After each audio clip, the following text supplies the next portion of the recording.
बिस्मिल्लाहिर्रहमानिर्रहीम। अस्सलाम वालेकुम students, welcome to Aspire online classes और मैं हूं आपका बायोलॉजी टीचर मोहम्मद राहील साबर। तो स्टूडेंट, आज हम स्टार्ट करने जा रहे हैं अपना लेक्चर नंबर 40 और लेक्चर नंबर 40 में हमारा चल रहा था चैप्टर नंबर 1। आज हमें करना है जी बायोलॉजिकल सर्विसेज फॉर मैनकाइंड। बड़ा ही इंपॉर्टेंट टॉपिक, बहुत ही ज़्यादा ऑब्जेक्टिव के पॉइंट्स इसमें से निकलते हैं। पास पेपर में बेशुमार ऑब्जेक्टिव के पॉइंट यहाँ से निकले हुए हैं। लॉन्ग में ये सिर्फ एक ही दफ़ा आया है पास पेपर्स में, लेकिन इसके पॉइंट्स इतने ज़्यादा इंपॉर्टेंट है कि हर क्वेश्चन पेपर में कोई एक लाजमी शॉट जो है वो इस पोर्शन में से पूछा होता है। तो आइए जी स्टार्ट करते हैं with the biological services for Mankind के बायोलॉजी ने आपकी ज़िंदगी में कौन कौन से अच्छे काम किए और कौन कौन सी प्रॉब्लम जो है वो आपकी लाइफ में क्रिएट हुई बाय बायोलॉजी। तो डेफिनेटली ज़्यादातर तो बायोलॉजी ने आपको क्या दिए हैं, बेनिफिट्स ही दिए हैं। सो आइए स्टार्ट करते हैं with the services of the biology. So biology has been helping mankind in many ways. तो बड़े तरीक़ों से बायोलॉजी ने आपकी जो है वो क्या की है, मदद की है। कौन कौन से तरीके हैं जिनसे उसने आपकी मदद किया? नंबर 1, इसने आपका फूड इंक्रीज़ किया है। बड़ी नई से नई स्ट्रेटजीज़ आपको बताई हैं जिसकी बिहाफ पे आप फूड को क्या कर लेते हो, ज़्यादा कर लेते हो। मिसाल के तौर पे पोल्ट्री फार्म्स के अंदर आपने ये जो मुर्गियां बनाना शुरू कर दी हैं, जिसे आप जो है वो कहते हैं ब्रायलर। तो ब्रायलर जो है वो एक शॉर्ट टाइम पीरियड के अंदर तैयार हो जाती है। उसकी डाइट इस तरह दी जाती है कि with in a short time period वो आपको तैयार हो जाती है और आप उसे डाइट के तौर पर यूज़ कर रहे हैं। चावलों की, कपास की, मकई की बहुत अच्छी अच्छी वैरायटी और गंदम की बहुत अच्छी अच्छी वैरायटीज़ आपने क्या की हैं, डिफरेंट ब्रीडिंग मैकेनिज़्म को अडॉप्ट करके आपने तैयार कर ली हैं। तो अच्छा खासा आपने क्या किया है, बायोलॉजी के रूल्स को इस्तेमाल करते हुए बेशुमार जो हैं वो क्या की हैं जी, फूड्स पैदा की हैं। बेशुमार फूड्स की यील्ड्स में आपने क्या किया, इजाफा किया है। कंबैटिंग डिजीज़, बीमारियों के मुकाबले में बहुत ज़्यादा रोल अदा किया है इसने। मिसाल के तौर पे कोई बीमारी आपकी ज़िंदगी में आ गई तो उस बीमारी को ट्रीट करने के लिए जितने भी प्रिवेंटिव मेजर्स थे, एहतियाती तदाबीर थी, वो बायोलॉजी ने आपको इंट्रोड्यूस करवाई। जो काजेटिव एजेंट हैं कि बैक्टीरियल है, वायरल है, फंगल है, वो आपको बायोलॉजी ने इंट्रोड्यूस करवाई। उससे बचने के लिए कौन कौन से मेथड अडॉप्ट करने, ये आपको बायोलॉजी ने बताया। कौन कौन सी मेडिसिन यूज़ करनी है, वो मेडिसिन तक जो है वो बायोलॉजी ने आपकी ज़िंदगी में इंट्रोड्यूस करके दिखाई। Number next, protection and conservation of the environment. तो इन्वायरमेंट को प्रोटेक्ट करने के बेशुमार रूल जो थे वो इन्होंने वाज़िया किए और किस तरह इन्वायरमेंट जो है वो अफेक्ट हो रहा है, किन किन चीज़ों से आपकी लाइफ को नुकसान है, कौन कौन सी चीज़ें इन्वायरमेंट में एलिमिनेट होनी चाहिए, कौन कौन सी चीज़ों को इन्वायरमेंट में इंट्रोड्यूस करवाना चाहिए। ये सारी चीज़ें आपकी लाइफ में इंट्रोड्यूस करवाई किसने, बायोलॉजी ने। तो आइए ज़रा कुछ सर्विसेज देखते हैं बायोलॉजी ने क्या की कि नंबर 1, जेनेटिक इंजीनियरिंग। अब जेनेटिक इंजीनियरिंग क्या होता है? To get desire response by inserting desire gene in the body of an organism. तो आप किसी लिविंग ऑर्गेनिज्म की बॉडी में अपनी मर्जी का जीन डालते हैं और अपनी मर्जी का जीन डालकर उससे बेनिफिट लेते हैं। इसे हम क्या बोलते हैं? इसे जेनेटिक इंजीनियरिंग कहते हैं। मिसाल के तौर पे आपने बचपन में सुना होगा मैट्रिक लेवल के अंदर कि हम जो था वो इंसुलिन वाला जीन बैक्टीरिया में डालते थे। बैक्टीरिया मल्टीप्लाई करना शुरू कर देता है तो हमारे पास जीन्स की मल्टीपल कॉपीज़ आ जाती हैं और साथ ही साथ बैक्टीरिया के हर जो है वो सेल के अंदर हमारे पास उसकी प्रोडक्शन यानी इंसुलिन आ जाती है। तो हमारे पास एक मल्टीपल कॉपीज़ जनरेट करना एक डिज़ायर जीन की और एक डिज़ायर जीन की प्रोडक्ट लेना हमारे पास क्या कहलाता है? जेनेटिक इंजीनियरिंग कहलाता है। जैसे ये देखिए, हमने बैक्टीरिया में से प्लाज्मिड निकाला, उसका डीएनए, और उसके अंदर ये अपना जीन डाल दिया। सपोज़ इंसुलिन वाला जीन जैसे ही ये मैं बैक्टीरिया में डालूंगा तो उस बैक्टीरिया में अच्छी खासी मिकदार में क्या बनना शुरू हो जाएगी, इंसुलिन। तो किसी ऑर्गेनिज्म में आपने अपना डिज़ायर जीन डालना है, उससे बेनिफिट लेने के लिए उसे हम क्या बोलते हैं? जेनेटिक इंजीनियरिंग बोलते हैं। नेक्स्ट है जी ट्रांसजेनिक ऑर्गेनिज्म। अब ट्रांसजेनिक ऑर्गेनिज्म क्या होता है? बैक्टीरिया में जो आपने जीन डाला वो बैक्टीरिया का नहीं था, वो ह्यूमन का था।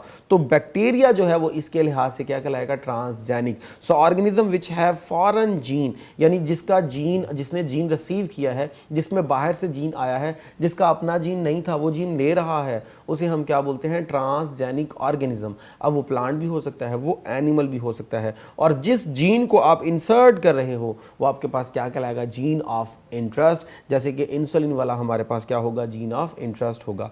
नेक्स्ट है जी एग्जाम्पल क्लोनिंग। अब क्लोनिंग में आप क्या करते हो, production of genetical identical copies, यानी जो आपने लिविंग ऑर्गेनिज्म बनाने वो सारे के सारे जेनेटिकली आइडेंटिकल हो, यानी उनका जीन या मादा, उनका डीएनए, उनका हेरिडिटरी मटेरियल सबका एग्जैक्ट सेम हो।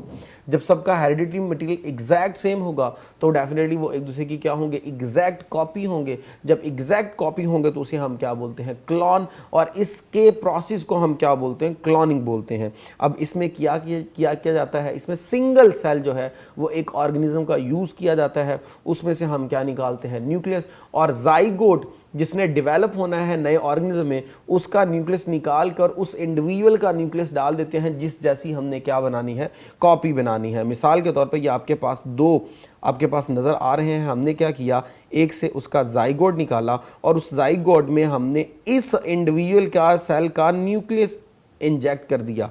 अब जब न्यूक्लियस निकाल दिया, उसका ब्लास्ट, उसका जाइगोट का न्यूक्लियस निकाल दिया और उसकी जगह इस इंडिविजुअल का न्यूक्लियस डाल दिया, तो अब ये वाला जाइगोट जब आप फीमेल की बॉडी में इंसर्ट करेंगे और वो अपनी डेवलपमेंट करेगा तो वो एग्जैक्ट ऑर्गेनिज्म बनाएगा उस जैसा जिसका आपने न्यूक्लियस यूज़ किया है। तो ये जो प्रोसेस है ये हमारे पास मोस्टली एनिमल्स के लिए यूज़ किया जाता है और ये एसेक्सुअल मेथड है जो कि आइडेंटिकल जो है वो ऑर्गेनिज्म बनाने के लिए यूज़ किया जाता है। अब ये एक आर्टिफिशियल मेथड है, यही मेथड नेचुरली आपकी बॉडी में भी हो रहा है जब हमारी बॉडी में आइडेंटिकल ट्विन्स बनते हैं।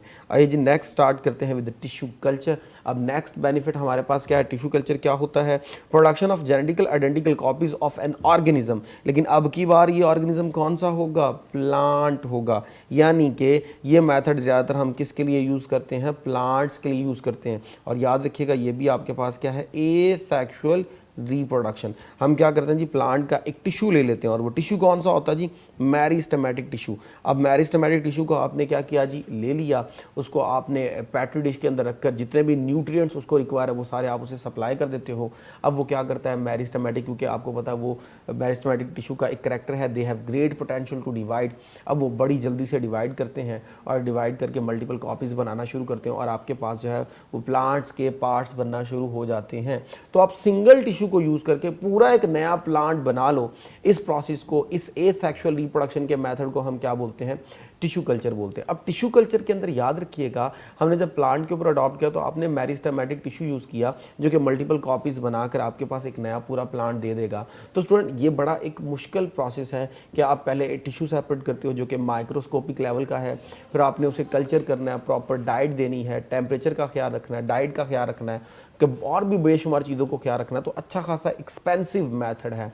जबकि सीड को अगर आप सॉइल में बो दीजिए वो आपके पास क्या करेगा, वैसा ही प्लांट बना देगा। लेकिन प्रॉब्लम ये है कि वो बिल्कुल वैसा प्लांट नहीं बनाएगा। सीड बनता है on the base of sexual reproduction, जबकि टिश्यू कल्चर टेक्निक में जब आप टिश्यू यूज़ कर रहे हैं तो जो प्लांट आप बनाना चाह रहे हैं एग्जैक्ट उसी की कॉपी बनेगी, किसी किस्म का कोई चेंज नहीं आएगा।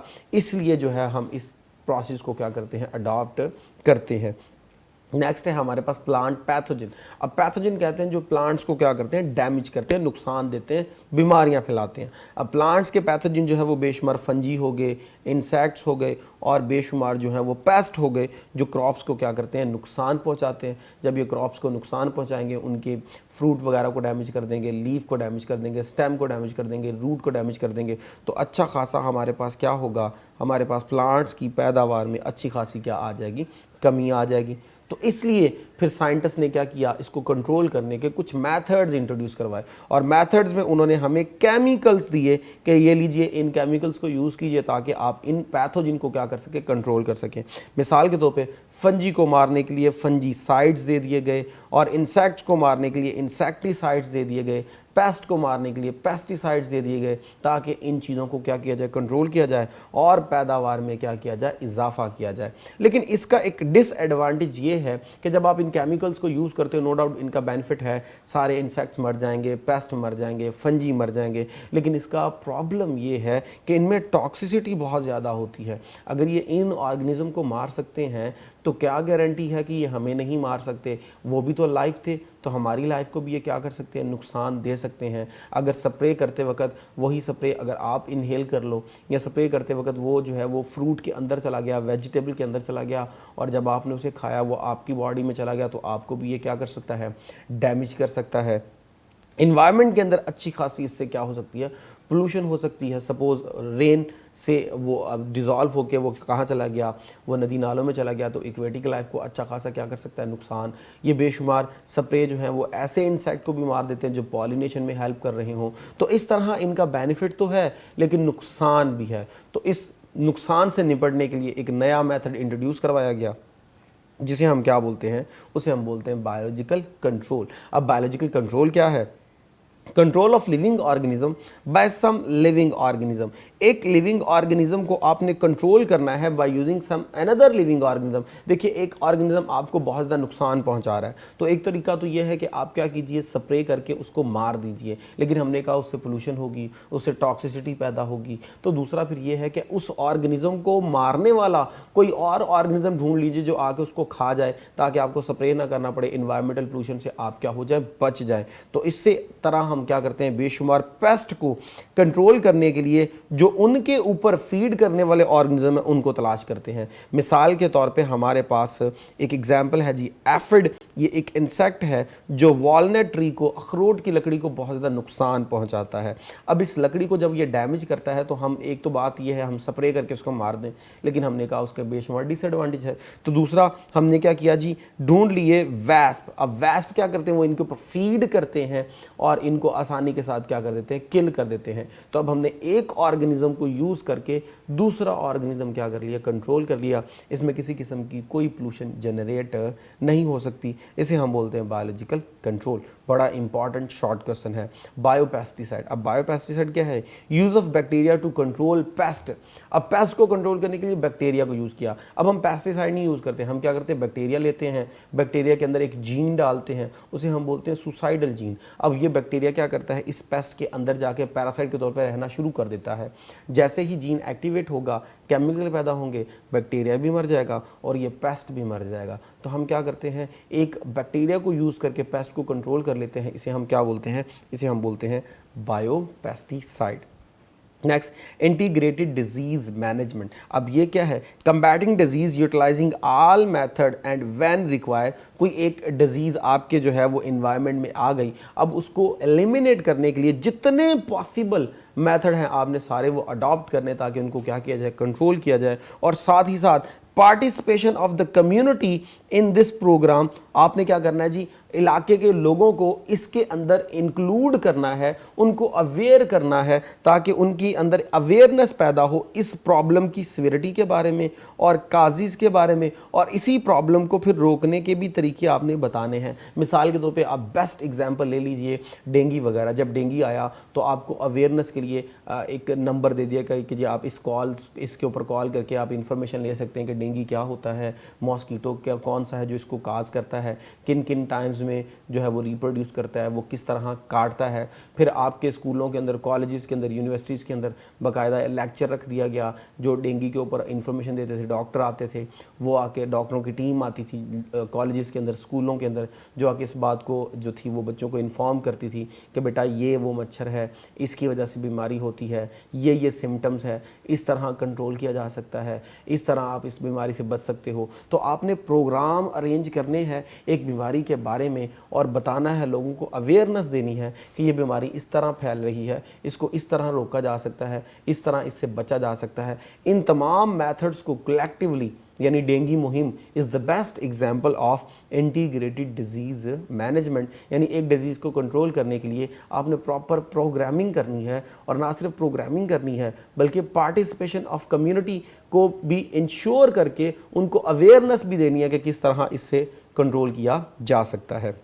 सो this is very effective programme. तो डेफिनेटली बड़ा इफेक्टिव होगा, ताकि आसानी के साथ उस डिजीज़ को उस सोसाइटी से क्या किया जाए, ख़त्म किया जाए। The next one is hydroponic culture technique. अब स्टूडेंट याद रखिएगा, सॉइल एक बड़ा कॉम्प्लेक्स मीडियम है। मैंने उस सॉइल के अंदर अगर किसी किस्म का कोई प्लांट लगाया है तो मैं कभी भी आइडेंटिफाई नहीं कर सकता कि उस सॉइल के अंदर प्लांट को कौन कौन से न्यूट्रिएंट चाहिए, या प्लांट में से कौन कौन से न्यूट्रिएंट और कितने न्यूट्रिएंट वो प्लांट अब्जॉर्ब कर रहा है तो मुझे अगर आइडेंटिफाई करने हैं ताकि मुझे पता चल जाए कि इस प्लांट की ये रिक्वायरमेंट है, नेक्स्ट टाइम मैं वो वाले न्यूट्रिएंट इनको ज़्यादा से ज़्यादा दूंगा ताकि ये आसानी से क्या कर सके, ग्रो कर सके। तो उसके लिए हम फिर यूज़ करते हैं हाइड्रोपोनिक कल्चर टेक्निक। अब इस हाइड्रोपोनिक कल्चर टेक्निक का बेनिफिट क्या है कि आपको ये आइडेंटिफाई हो जाता है कि कौन से न्यूट्रिएंट जो हैं वो असेंशियल है इस प्लांट के लिए, या कौन से न्यूट्रिएंट जो है वो इस प्लांट के लिए असेंशियल नहीं है। और इसमें हम करते क्या हैं, इसमें हम प्लांट को जो है वो ग्रो कराते हैं इन एरेटेड वाटर, यानी ऐसा पानी जो इन एयर हो, यानी आपने एक जो है वो बर्तन के अंदर पानी डाल के या एक शीशे का जो है वो मर्तबान लेके पानी डाल के उसमें जो है वो आपने प्लांट को ग्रो करना शुरू कर दिया।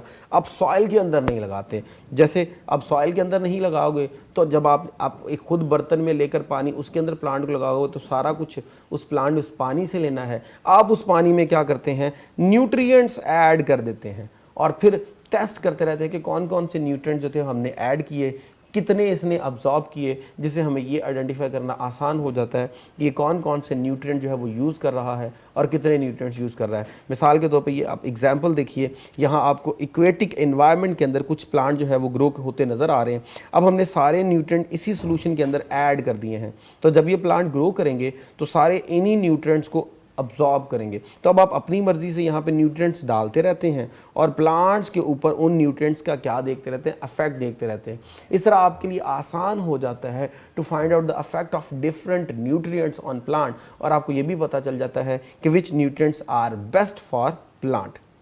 The last one is pasteurisation. What is pasteurisation? Technique of food preservation. तो खुराक को बचाने का ये एक बड़ा बेस्ट मेथड है और develop by Louis Pasteur. Louis Pasteur ने फर्स्ट टाइम इसको क्या करवाया था, इंट्रोड्यूस करवाया था।